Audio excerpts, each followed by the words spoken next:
يعتذرون إليكم إذا رجعتم إليهم قل لا تعتذروا لن نؤمن لكم قد نبأنا الله من أخباركم وسيرى الله عملكم ورسوله ثم تردون إلى عالم الغيب والشهادة فينبئكم بما كنتم تعملون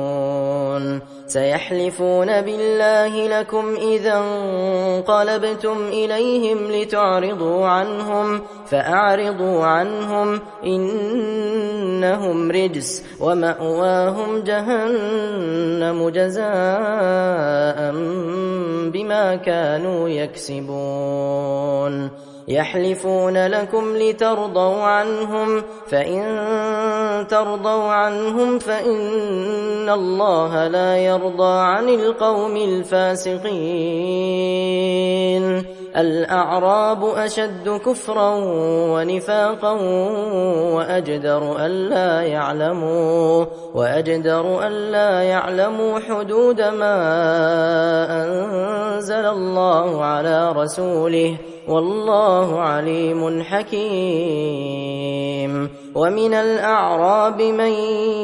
يتخذ ما ينفق مغرما ويتربص بكم الدوائر عليهم دائرة السوء والله سميع عليم ومن الأعراب من يؤمن بالله واليوم الآخر ويتخذ ما ينفق قربات عند الله وصلوات الرسول ألا إنها قربة لهم سيدخلهم الله في رحمته إن الله غفور رحيم والسابقون الأولون من المهاجرين والأنصار والذين اتبعوهم بإحسان رضي الله عنهم ورضوا عنه وأعد لهم جنات تجري تحتها الأنهار خالدين فيها أبدا ذلك الفوز العظيم وممن حولكم من الأعراب منافقون ومن أهل المدينة مردوا على النفاق لا تعلمهم نحن نعلمهم سنعذبهم مرتين ثم يردون إلى عذاب عظيم وآخرون اعترفوا بذنوبهم خلطوا عملا صالحا وآخر سيئا عسى الله أن يتوب عليهم إن الله غفور رحيم خذ من أموالهم صدقة تطهرهم وتزكيهم بها وصل عليهم إن صلاتك سكن لهم والله سميع عليم ألم يعلموا أن الله هو يقبل التوبة عن عباده ويأخذ الصدقات وأن الله هو التواب الرحيم وقل اعملوا فسيرى الله عملكم ورسوله والمؤمنون وستردون إلى عالم الغيب والشهادة فينبئكم بما كنتم تعملون وآخرون مرجون لأمر الله إما يعذبهم وإما يتوب عليهم والله عليم حكيم والذين اتخذوا مسجدا ضرارا وكفرا وتفريقا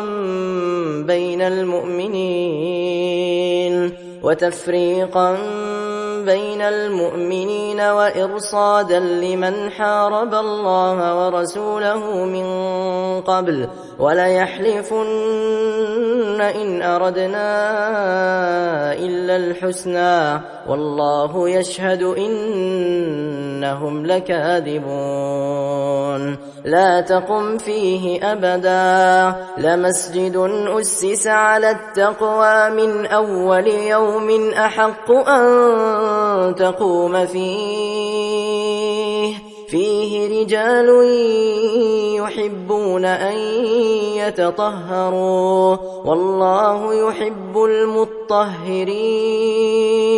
أفمن أسس بنيانه على تقوى من الله ورضوان خير أمن أسس بنيانه على شفا جرف هار فانهار به في نار جهنم والله لا يهدي القوم الظالمين لا يزال بنيانهم الذي بنوا ريبة في قلوبهم إلا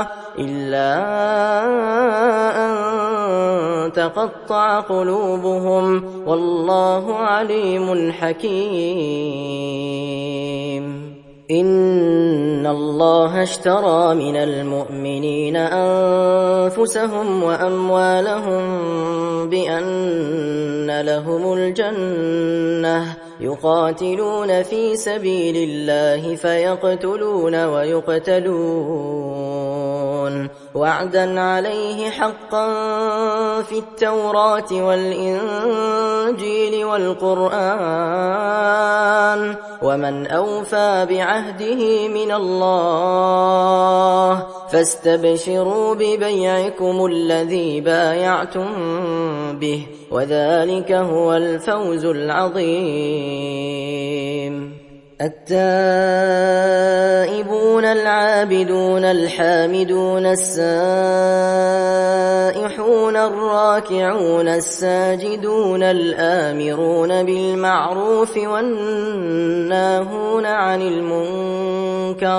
والناهون عن المنكر والحافظون لحدود الله وبشر المؤمنين ما كان للنبي والذين آمنوا أن يستغفروا للمشركين ولو كانوا أولي قربى من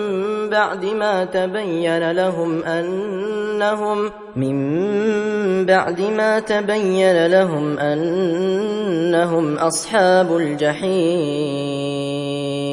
وما كان استغفار إبراهيم لأبيه إلا عن موعدة وعدها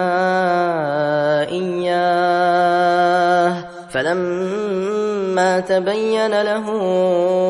أنه عدو لله تبرأ منه إن إبراهيم لأواه حليم وما كان الله ليضل قوما بعد إذ هداهم حتى يبين لهم ما يتقون إن الله بكل شيء عليم إن الله له ملك السماوات والأرض يحيي ويميت وما لكم من دون الله من ولي ولا نصير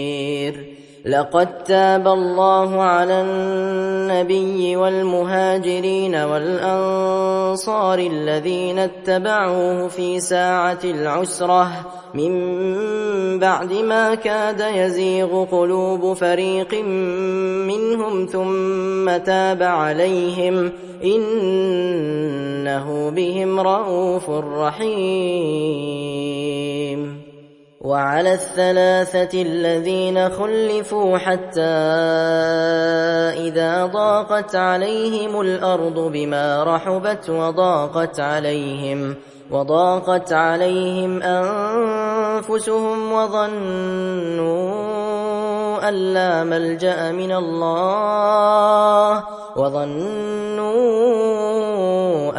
ملجأ من الله إلا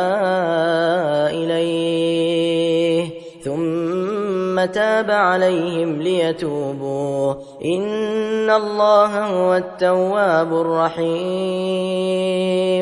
يا أيها الذين آمنوا اتقوا الله وكونوا مع الصادقين ما كان لأهل المدينة ومن حولهم من الأعراب أن يتخلفوا عن رسول الله ولا يرغبوا بأنفسهم عن نفسه ذلك بأنهم لا يصيبهم ظمأ ولا نصب ولا مخمصة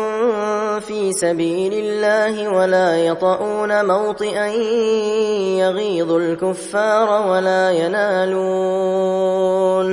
ولا ينالون من عدو نيلا إلا كتب لهم به عمل صالح إن الله لا يضيع أجر المحسنين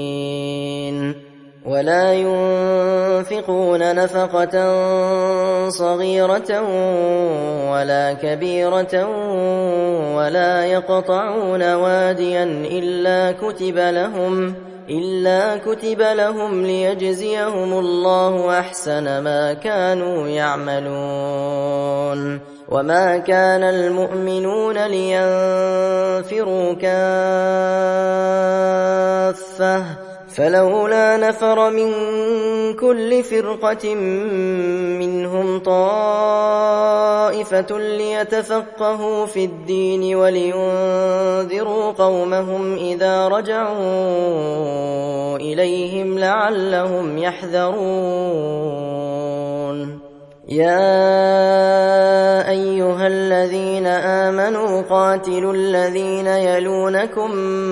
من الكفار وليجدوا فيكم غلظة واعلموا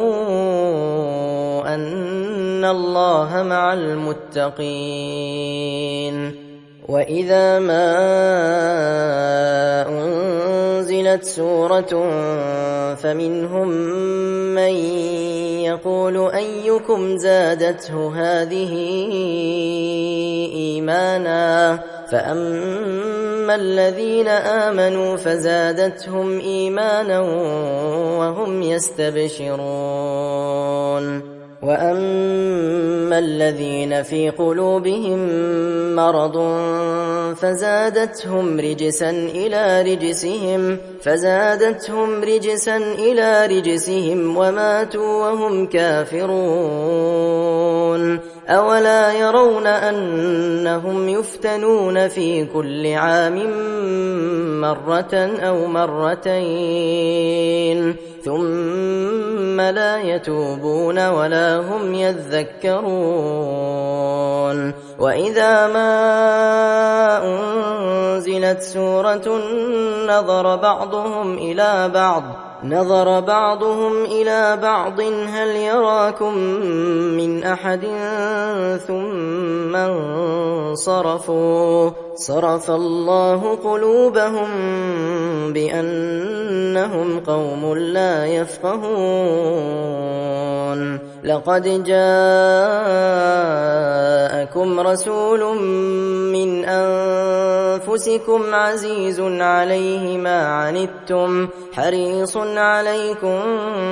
بالمؤمنين رؤوف رحيم فإن تولوا فقل حسبي الله لا إله إلا هو عليه توكلت وهو رب العرش العظيم بسم الله الرحمن الرحيم ألف لام را تلك آيات الكتاب الحكيم أكان للناس عجبا أن أوحينا إلى رجل منهم أن أنذر الناس وبشر الذين آمنوا أن لهم قدم صدق عند ربهم قال الكافرون إن هذا لساحر مبين إن ربكم الله الذي خلق السماوات والأرض في 6 أيام ثم استوى على العرش يدبر الأمر ما من شفيع إلا من بعد إذنه ذلكم الله ربكم فاعبدوه أفلا تذكرون إليه مرجعكم جميعا وعد الله حقا إنه يبدأ الخلق ثم يعيده ليجزي الذين آمنوا وعملوا الصالحات بالقسط والذين كفروا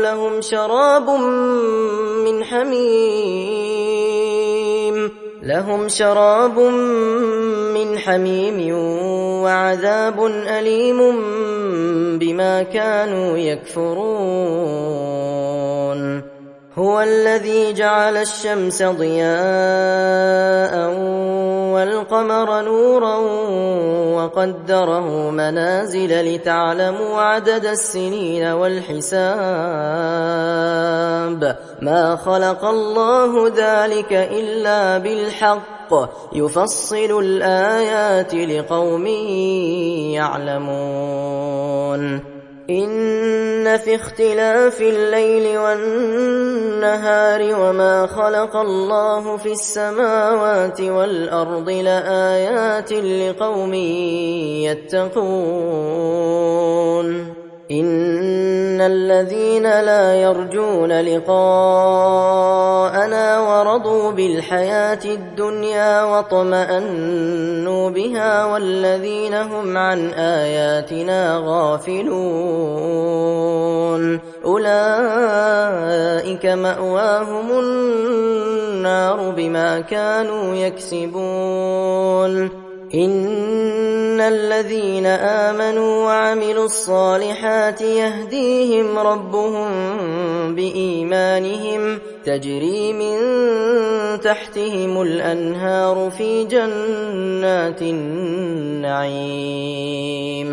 دعواهم فيها سبحانك اللهم وتحيتهم فيها سلام وآخر دعواهم أن الحمد لله رب العالمين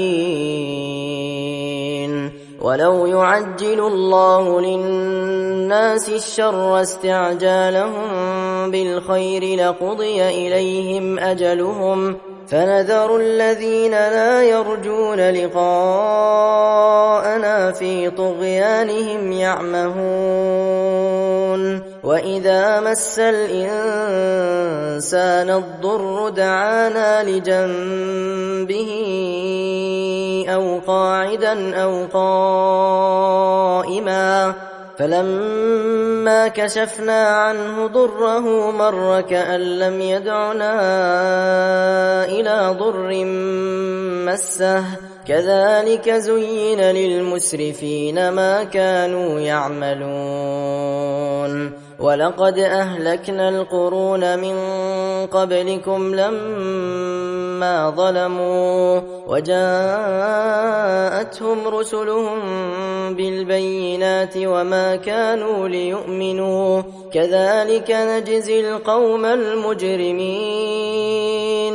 ثم جعلناكم خلائف في الأرض من بعدهم لننظر كيف تعملون وإذا تتلى عليهم آياتنا بينات قال الذين لا يرجون لقاءنا قال الذين لا يرجون لقاءنا ائت بقرآن غير هذا أو بدله قل ما يكون لي أن أبدله من تلقاء نفسي إن أتبع إلا ما يوحى إلي إني أخاف إن عصيت ربي عذاب يوم عظيم قل لو شاء الله ما تلوته عليكم ولا أدراكم به فقد لبثت فيكم عمرا من قبله أفلا تعقلون فمن أظلم ممن افترى على الله كذبا أو كذب بآياته إنه لا يفلح المجرمون ويعبدون من دون الله ما لا يضرهم ولا ينفعهم ويقولون هؤلاء شفعاؤنا عند الله قل أتنبئون الله بما لا يعلم في السماوات ولا في الأرض سبحانه وتعالى عما يشركون وما كان الناس إلا أمة واحدة فاختلفوا ولولا كلمة سبقت من ربك لقضي بينهم فيما فيه يختلفون ويقولون لولا أنزل عليه آية من ربه فقل إنما الغيب لله فانتظروا إني معكم من المنتظرين وإذا أذقنا الناس رحمة من بعد ضراء مستهم إذا لهم مكر في آياتنا قل الله أسرع مكرا إن رسلنا يكتبون ما تمكرون هو الذي يسيركم في البر والبحر حتى إذا كنتم في الفلك وجرين بهم بريح طيبة وفرحوا بها جاءتها ريح عاصف وجاءهم الموج من كل مكان وظنوا أنهم أحيط بهم دعوا الله مخلصين له الدين لئن أنجيتنا من هذه لنكونن من الشاكرين فلما أنجاهم إذا هم يبغون في الأرض بغير الحق يا أيها الناس إنما بغيكم على أنفسكم متاع الحياة الدنيا ثم إلينا مرجعكم فننبئكم بما كنتم تعملون إنما مثل الحياة الدنيا كماء إن أنزلناه من السماء فاختلط به نبات الأرض مما يأكل الناس والأنعام حتى إذا أخذت الأرض زخرفها وزينت وظن أهلها أنهم قادرون عليها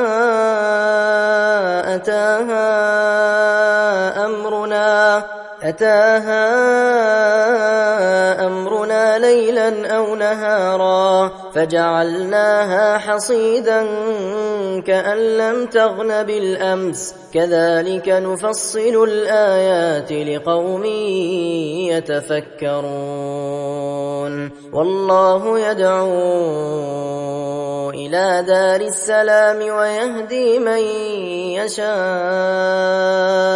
ويهدي من يشاء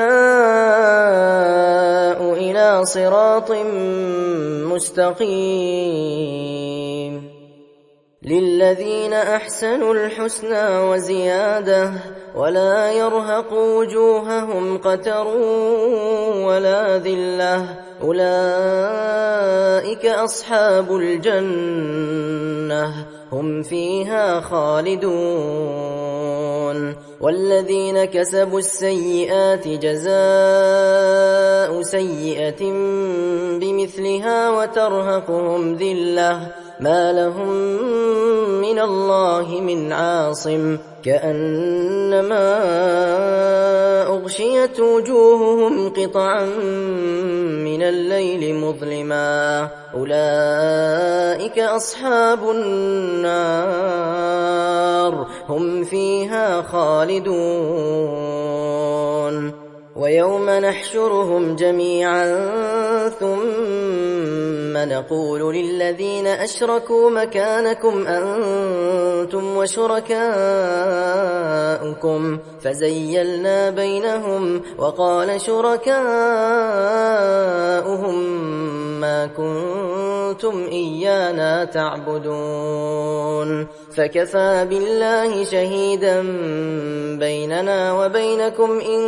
كنا عن عبادتكم لغافلين هنالك تبلو كل نفس ما أسلفت وردوا إلى الله مولاهم الحق وضل عنهم ما كانوا يفترون قل من يرزقكم من السماء والأرض أم من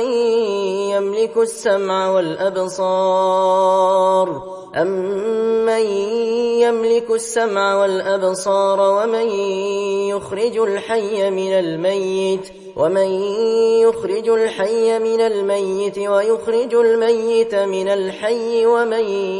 يدبر الأمر فسيقولون الله فقل أفلا تتقون فذلكم الله ربكم الحق فماذا بعد الحق إلا الضلال فأنى تصرفون كذلك حقت كلمة ربك على الذين فسقوا أنهم لا يؤمنون قل هل من شركائكم من يبدأ الخلق ثم يعيده قل الله يبدأ الخلق ثم يعيده فأنى تؤفكون قل هل من شركائكم من يهدي إلى الحق قل الله يهدي للحق أفمن يهدي إلى الحق أحق أن يتبع أمن لا يهدي إلا أن يهدى فما لكم كيف تحكمون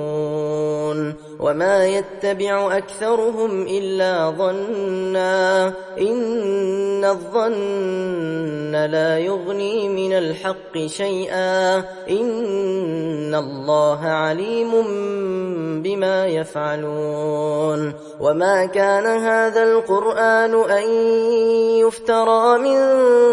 دون الله ولكن تصديق الذي بين يديه وتفصيل الكتاب لا ريب فيه من رب العالمين أم يقولون افتراه قل فأتوا بسورة مثله وادعوا من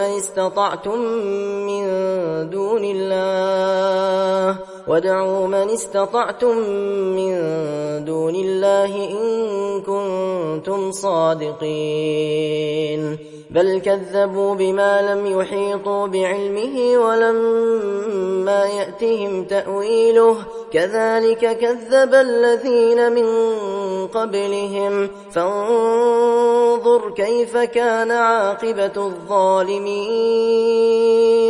ومنهم من يؤمن به ومنهم من لا يؤمن به وربك أعلم بالمفسدين وإن كذبوك فقل لي عملي ولكم عملكم أنتم بريئون مما أعمل وأنا بريء مما تعملون ومنهم من يستمعون إليك أفأنت تسمع الصم ولو كانوا لا يعقلون ومنهم من ينظر إليك أفأنت تهدي العمي ولو كانوا لا يبصرون إن الله لا يظلم الناس شيئا ولكن الناس أنفسهم يظلمون ويوم يحشرهم كأن لم يلبثوا إلا ساعة من النهار يتعارفون بينهم قد خسر الذين كذبوا بلقاء الله وما كانوا مهتدين وإما نرينك بعض الذي نعدهم أو نتوفينك فإلينا مرجعهم ثم الله شهيد على ما يفعلون ولكل أمة رسول فإذا جاء رسولهم قضي بينهم بالقسط وهم لا يظلمون ويقولون متى هذا الوعد إن كنتم صادقين قل لا أملك لنفسي ضرا ولا نفعا إلا ما شاء الله لكل أمة أجل إذا جاء أجلهم فلا يستأخرون ساعة ولا يستقدمون قل أرأيتم إن أتاكم عذابه بياتا أو نهارا ماذا يستعجل منه المجرمون أثم إذا ما وقع آمنتم به الآن وقد كنتم به تستعجلون ثم قيل للذين ظلموا ذوقوا عذاب الخلد هل تجزون إلا بما كنتم تكسبون ويستنبئونك أحق هو قل إي وربي إنه لحق وما أنتم بمعجزين ولو أن لكل نفس ظلمت ما في الأرض لافتدت به وأسروا الندامة لما رأوا العذاب وقضي بينهم بالقسط وهم لا يظلمون ألا إن لله ما في السماوات والأرض ألا إن وعد الله حق ولكن أكثرهم لا يعلمون هو يحيي ويميت وإليه ترجعون. يا أيها الناس قد جاءتكم موعظة من ربكم وشفاء لما في الصدور وهدى ورحمة للمؤمنين. قل بفضل الله وبرحمته فبذلك فليفرحوا هو خير مما يجمعون. قل أرأيتم ما أنزل الله لكم من رزق فجعلتم منه حراما وحلالا قل الله أذن لكم أم على الله تفترون. وما ظن الذين يفترون على الله الكذب يوم القيامة إن الله لذو فضل على الناس ولكن أكثرهم لا يشكرون. وما تكون في شأن وما تتلو منه من قرآن ولا تعملون من عمل إلا كنا عليكم شهودا إذ تفيضون فيه. وما يعزب عن ربك من مثقال ذرة في الأرض ولا في السماء ولا أصغر من ذلك ولا أكبر إلا في كتاب مبين. ألا إن أولياء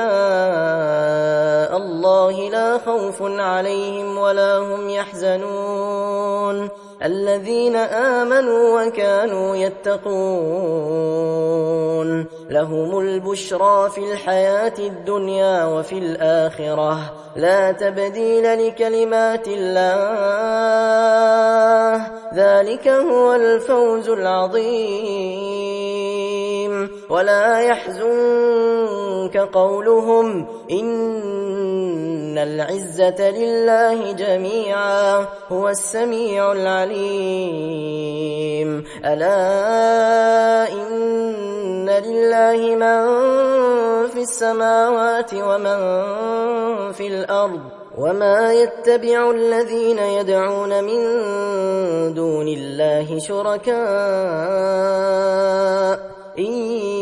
يتبعون إلا الظن وإن هم إلا يخرصون. هو الذي جعل لكم الليل لتسكنوا فيه والنهار مبصرا إن في ذلك لآيات لقوم يسمعون. قالوا اتخذ الله ولدا سبحانه هو الغني له ما في السماوات وما في الأرض إن عندكم من سلطان بهذا أتقولون على الله ما لا تعلمون. قل إن الذين يفترون على الله الكذب لا يفلحون. متاع في الدنيا ثم إلينا مرجعهم ثم نذيقهم العذاب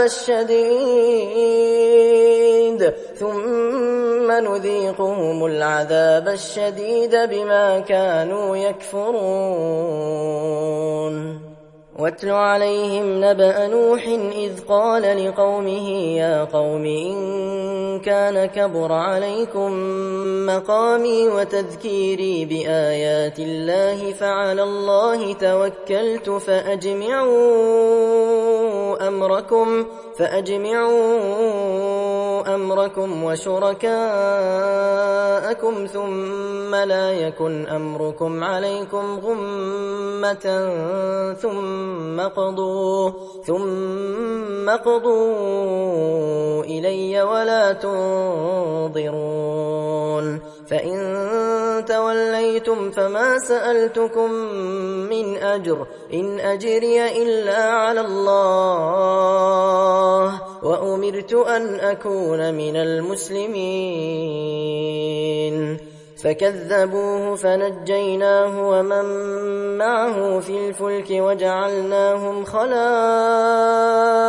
وأغرقنا الذين كذبوا بآياتنا فانظر كيف كان عاقبة المنذرين ثم بعثنا من بعده رسلا إلى قومهم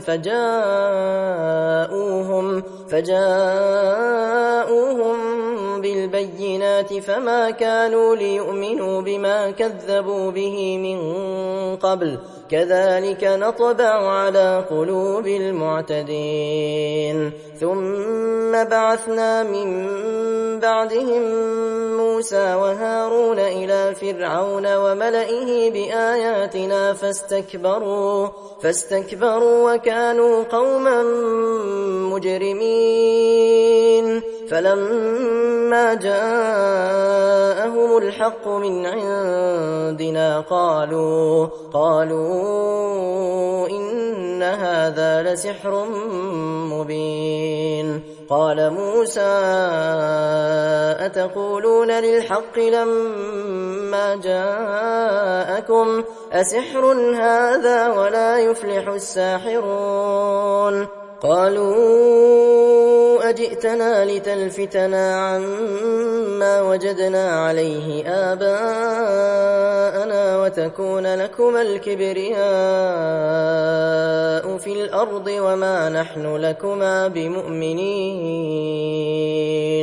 وقال فرعون ائتوني بكل ساحر عليم فلما جاء السحرة قال لهم موسى ألقوا ما أنتم ملقون فلما ألقوا قال موسى ما جئتم به السحر إن الله سيبطله إن الله لا يصلح عمل المفسدين ويحق الله الحق بكلماته ولو كره المجرمون فما آمن لموسى إلا ذرية من قومه على خوف من فرعون وملئهم أن يفتنهم وإن فرعون لعال في الأرض وإنه لمن المسرفين وقال موسى يا قوم إن كنتم آمنتم بالله فعليه توكلوا إن كنتم مسلمين فقالوا على الله توكلنا ربنا لا تجعلنا فتنة للقوم الظالمين ونجنا برحمتك من القوم الكافرين وأوحينا إلى موسى وأخيه أن تبوأ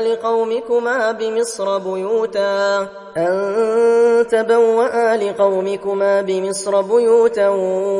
واجعلوا بيوتكم قبلة وأقيموا الصلاة وبشر المؤمنين وقال موسى ربنا إنك آتيت فرعون وملأه زينة وأموالا في الحياة الدنيا ربنا ليضلوا عن سبيلك ربنا اطمس على أموالهم واشدد على قلوبهم فلا يؤمنوا حتى يروا العذاب الأليم قال قد أجيبت دعوتكما فاستقيما ولا تتبعان سبيل الذين لا يعلمون وجاوزنا ببني إسرائيل البحر فأتبعهم فرعون وجنوده بغيا وعدوا حتى إذا أدركه الغرق قال آمنت أنه لا إله إلا الذي آمنت به بنو إسرائيل وأنا من المسلمين الآن وقد عصيت قبل وكنت من المفسدين فاليوم ننجيك ببدنك لتكون لمن خلفك آية وإن كثيرا من الناس عن آياتنا لغافلون ولقد بوأنا بني إسرائيل مبوأ صدق ورزقناهم من الطيبات فما اختلفوا حتى جاءهم العلم إن ربك يقضي بينهم يوم القيامة فيما كانوا فيه يختلفون فإن كنت في شك مما أنزلنا إليك فاسأل الذين يقرؤون الكتاب من قبلك لقد جاءك الحق من ربك فلا تكونن من الممترين ولا تكونن من الذين كذبوا بآيات الله فتكون من الخاسرين إن الذين حقت عليهم كلمة ربك لا يؤمنون ولو جاءتهم كل آية حتى يروا العذاب الأليم فلولا كانت قرية آمنت فنفعها إيمانها إلا قوم يونس لما آمنوا كشفنا عنهم عذاب الخزي في الحياة الدنيا ومتعناهم إلى حين ولو شاء ربك لآمن من في الأرض كلهم جميعا أفأنت تكره الناس حتى يكونوا مؤمنين وما كان لنفس أن تؤمن إلا بإذن الله ويجعل الرجس على الذين لا يعقلون قل انظروا ماذا في السماوات والأرض وما تغني الآيات والنذر عن قوم لا يؤمنون فهل ينتظرون إلا مثل أيام الذين خلوا من قبلهم قل فانتظروا إني معكم من المنتظرين ثم ننجي رسلنا والذين آمنوا كذلك حقا علينا ننجي المؤمنين قل يا أيها الناس إن كنتم في شك من ديني فلا